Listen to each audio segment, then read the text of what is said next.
Chapter 2, Homework 1. Kara has 3 children who can be claimed as her dependents. Also, during the current year, Kara gave birth to a little girl who lived for only 3 months. Can Kara claim the little girl as dependent for any credit she qualifies for her on her current year tax return? Yes. Yes. The reason for that is when we're applying the residency test, if a child only lived through part of the year, the child only needs to live with the taxpayer more than half of the part of the year that the child lived through. And we can just assume that the child lived with her the whole 3 months. So yes. Mm-hmm. Number 2, Bryce has $400 of tax-exempt income that he uses to support himself while away at college. Should Bryce's parents use this income in calculating his total support? And explain your answer. I don't know because this is a tax exempt income. Mm-hmm. And did you say the same?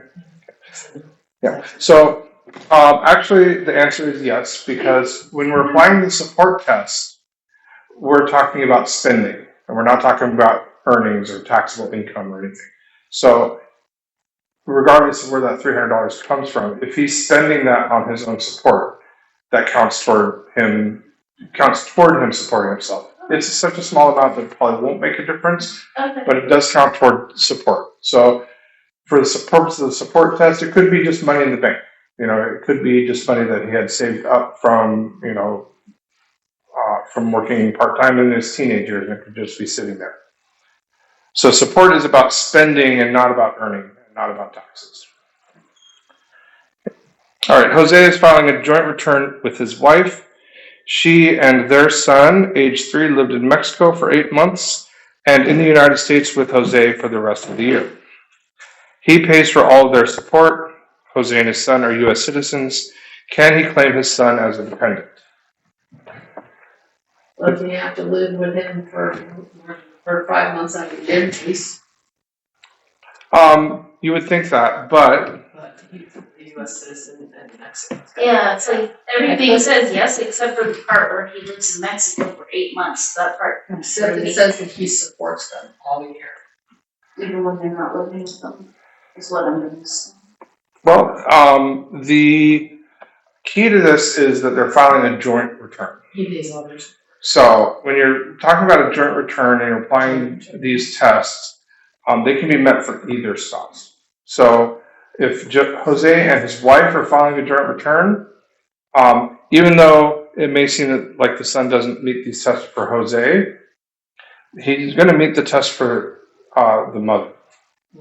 Because even though they weren't living in the U.S., they did live together for more than half the year. So from the mother's perspective, they meet all the tests. Joint return, the son's not married. Age, the son's under 19. Relationship, son is one of the qualifying relationships. Residency, more than half the year. Actually, they lived together the entire year, the wife and the child. And the support can come from either parent. Or the child doesn't provide their own support, so that's also passed. So the answer is simply because they're filing a joint return, the answer is yes. Got it.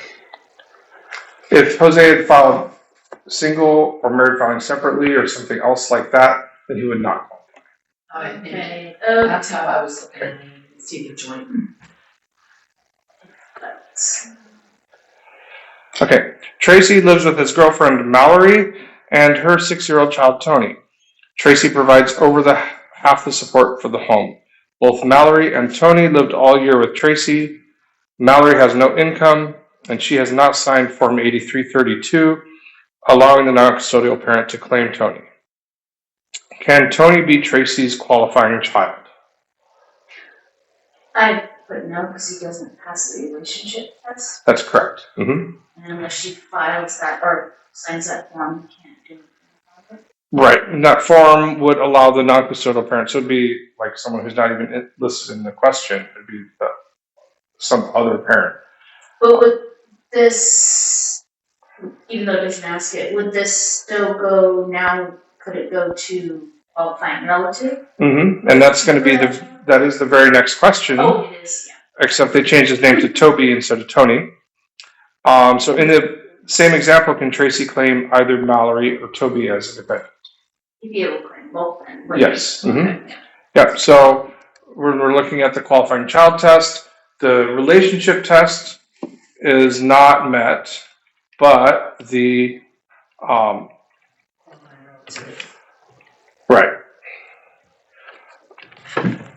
But when we look at qualifying relative, the member of household or relationship test is met, which means because they live together the entire year. So you can claim them both as dependents, just not as a qualifying child. Okay, question number 6. Neil is 25. Let's see. He has a girlfriend age 24, and they have a child together, Max. They live with Neil's mother, Stacy, all year. Stacy earned $35,000. Neil earned $6,000, and Christy has no income. Stacy provided more than half of their support. That's the grandmother or grandfather. That could be a boy's name or a girl's name. Neil wants to claim Max as a dependent. Can he do this? Bless you. I put yes because the parents always get the. Yeah, parents always win the tiebreaker test if they want it. So, yeah, Neil can claim Max as a dependent. A lot of people who aren't very familiar with these situations would object and say, well, Neil's not supporting Max. And the answer is, it doesn't matter. The question is, does Max support himself? And it's obviously not. So even though Stacy is providing the support, Neil gets to claim Max as a dependent. Okay, but in the same example, if Neil decides not to claim Max, can Stacy claim Max on her return? Yes. Yes. And that's because if the parent opts out, then we fall to the adjusted gross income or AGI rule. And that's allowed only if the person claiming the child has a higher adjusted gross income than anybody else that could claim the child.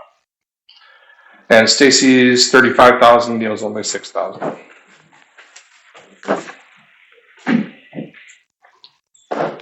Okay, number 8, Jennifer's daughter, Kate, earned $4,200 during the year. Kate is 20 years old and not in school.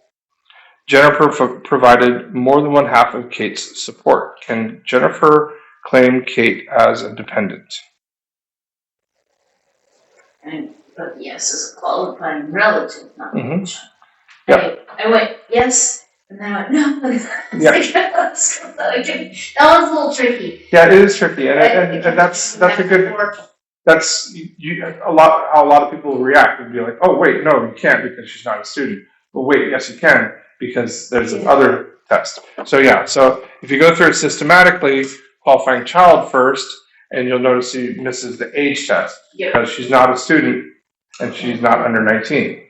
So not a qualifying child, but then we check to see if she's a qualifying relative, and we see that her income's under $4,700 and meets the other ones, support and member of household or relationship. So yes, she can be claimed as a dependent. Okay, number 9. Derek provides all the support for his mother, Lacey, who lived with him all year. Lacey's only income is $4,265 in interest and Social Security income of $4,900. Can Derek claim Lacey as a dependent? Yes. Mm-hmm. And the main reason is because we don't count Social Security for gross income in this situation. Even though Social Security might be taxable income, we don't count it for gross income for purposes of applying this test. And so she meets all the tests. Her gross income is only $4,265, which is less than the gross income threshold. And the other tests are met. The next one, Mm-hmm. I thought it was if they lived with them for more than half the year, which 7 months is. No. So the next question where we have David trying to claim his 2 children and his cousin. Can't claim the cousin. The reason is because the member of household or relationship test says if they're not related to, they have to live with you the entire year. Entire year. Oh, Yeah. I put he could have qualified relative because I thought it was more than a year for.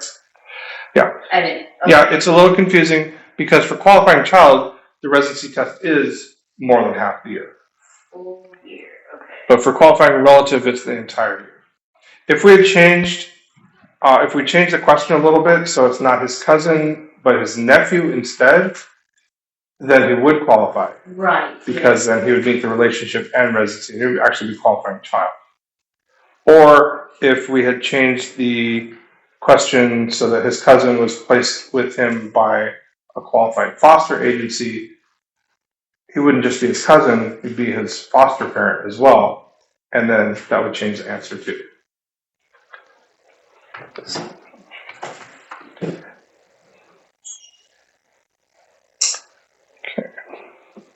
All right, and now the Thompsons want help in determining who they can claim as dependents. They provided more than half the support for each. Their single daughter Rachel is age 25, full-time student, and lived with her parents all year. Their son is Garrett, age 18. He was a full-time student for 5 months and lived with his parents all year and had an income of $6,000, which he spent on entertainment. Which ones can they claim as dependents? I put Rachel as a qualifying relative and Garrett as a qualifying child. Yep, that's correct. And I actually made a little chart in my notes, which I'll try to reproduce in maybe a quick Excel spreadsheet.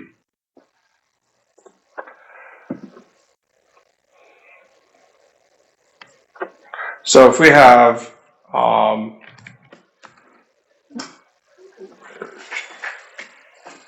if we do something like this, this is Rachel and Garrett.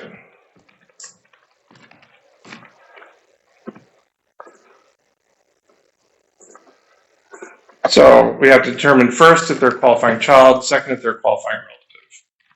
And then Rachel is not a qualifying child. Why? Too old, yeah. Too old.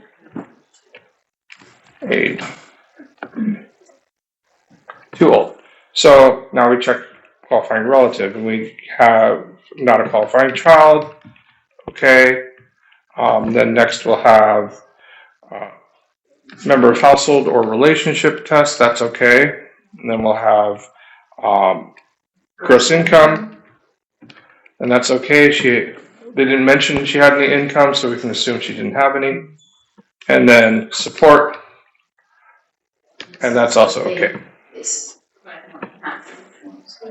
Yep. So she is a qualifying relative. And then for Garrett, so they kind of threw you a red herring because Garrett's income is irrelevant. He could be making $30,000. It doesn't matter as long as he doesn't support himself, because there's no support or there's no income test for the qualifying child. Age is okay. Relationship is okay. They live together all year. Joint return is okay. He's not married. And support is they provide more than half his support. That's okay. So that was a more difficult one.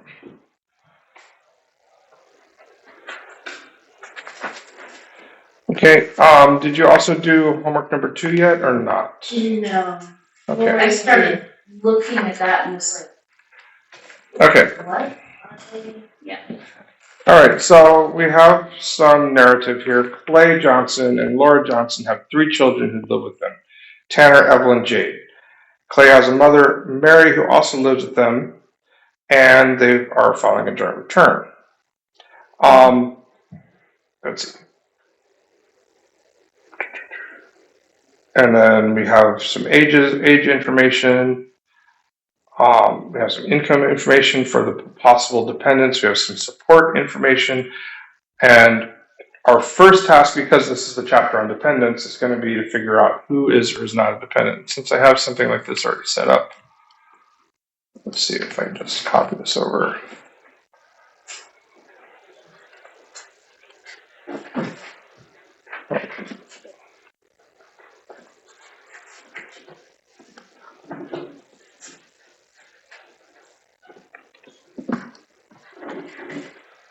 Okay, so who's listed? And this is going to be a fairly typical exercise that might have to go through with clients, because we encourage clients, if they're not sure, list them anyway, and we'll help you figure it out. So let's see, who do we have listed? We have Jade and Evelyn.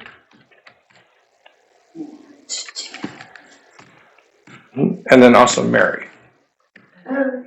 Yeah. Okay. Okay, so we'll just systematically go through each of the tests and see if we can determine. So let's start with Jade. No joint return. Okay, so no joint returns. This is okay. Just says that he's born in 2017, adopted. Okay, so we're doing 2023 returns. So we're going to Okay. do the perspective of He's the end of the year. he passes the age. Yeah. test. So he'll be 16 at the end of the year. Okay, relationship. Adopted. Child. Yep, adopted child. Residency. Yep. Okay, support. Yes. Yes. hmm Yes. Okay. So Jade is a qualifying child. Okay. So, okay, let's move on to Evelyn. Evelyn, joint return.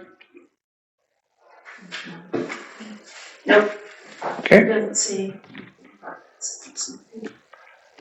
age. She's 18, so. Age is okay. She's under 19. Relationship. Yes. Residency. Yes. And support. Yeah, she only earned 4,000.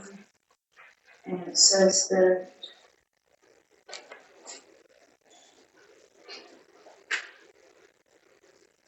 It doesn't say anything about what she did with her money.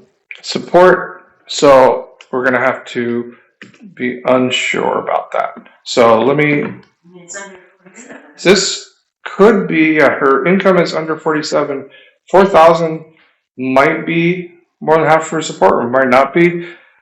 Will probably become a little bit more obvious if we actually do the worksheet. So let's do a little support test worksheet.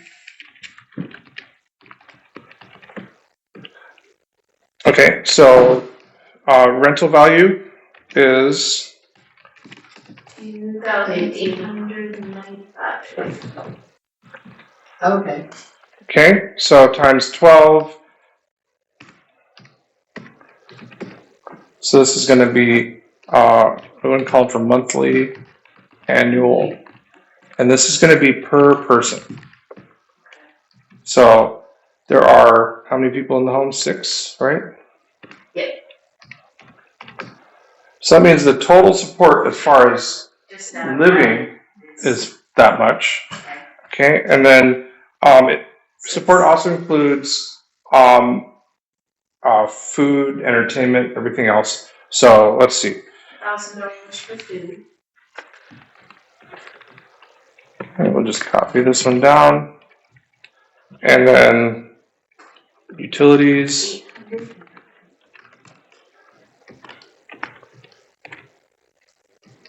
Okay, and then it doesn't say how she spent her money, but the total support per person is 9,390, not even including that. So even if she chipped that all into the household bills, that's less than her half of her support. Yep, they still provide more than house. So support test is now okay. We'll come back to that worksheet probably when we're talking about the mom. Okay, Evelyn is a qualifying child. Okay, now Tanner. Joint return. 22, or no joint return. No. Okay, age. 22, but he's a full-time student. So Okay. that's good. Relationship.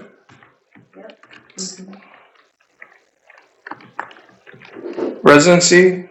Yep. Yes, because it's a part-time absence.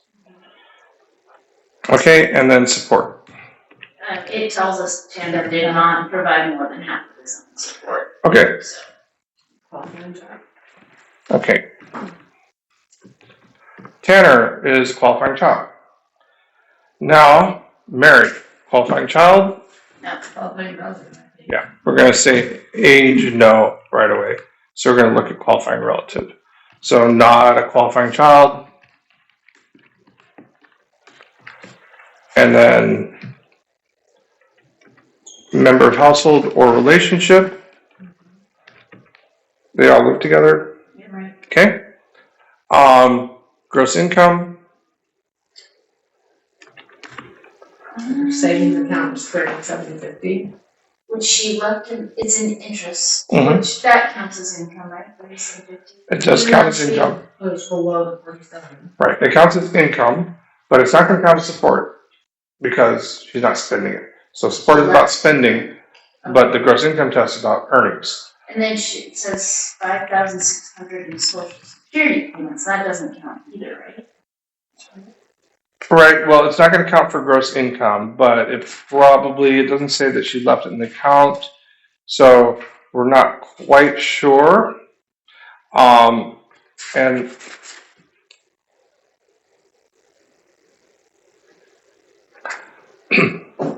let's assume, so it doesn't give us this information, let's assume that she spends that on her own medical bills. So it's going to count for her support. So support test is going to be, again, a question mark. So let's go on to the support test worksheet. So this is per person, this is for everybody in the house, the 9,350. So technically. And then, 600. I Yep. guess 390. and then we're going to just put a column here for medical expenses,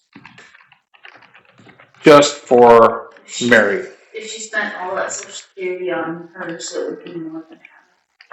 Well, that is going to add on to her total support. So that 9,390 for housing, utilities, and food counts for everybody, but she also pays her own medical expenses. So her total support is going to be the total of these two.